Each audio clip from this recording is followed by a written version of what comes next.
Champions ট্রফির শুরুটা ভালো হলো না বাংলাদেশের। নিজেদের প্রথম ম্যাচে ভারতের বিপক্ষে 6 উইকেটের ব্যবধানে হারল বাংলাদেশ। পুরো ম্যাচে টাইগারদের প্রাপ্তি ছিল কেবল সেঞ্চুরিয়ান তাওহিদ হৃদয়ের সঙ্গে জাকের আলীর ইতিহাস গড়া জুটি।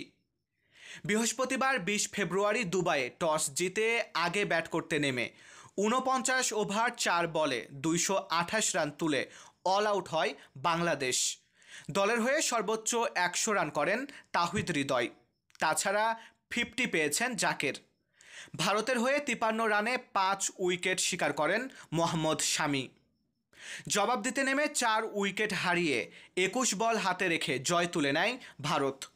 দলকে জয় এনে দেওয়ার পথে 101 রানের অপরাজিত ইনিংস উপহার দেন শুভমান গিল। সাম্প্রতিক সময়ে বাংলাদেশের সবচেয়ে বড় চিন্তার কারণ ব্যাটিং। চ্যাম্পিয়ন্স ট্রফিতে এসেও পাল্টায়নি টাইগারদের ব্যাটিংয়ের সেই চিত্র। টপ অর্ডার ব্যর্থতায় 35 রান তুলতেই 5 উইকেট হারায় বাংলাদেশ। সেই ধ্বংসস্তূপে দাঁড়িয়ে সেঞ্চুরি হাঁকান তাওহিদ হৃদয়। তার ক্যারিয়ার সেরা ইনিংসে লড়াইয়ের পুঁজি পায় দল।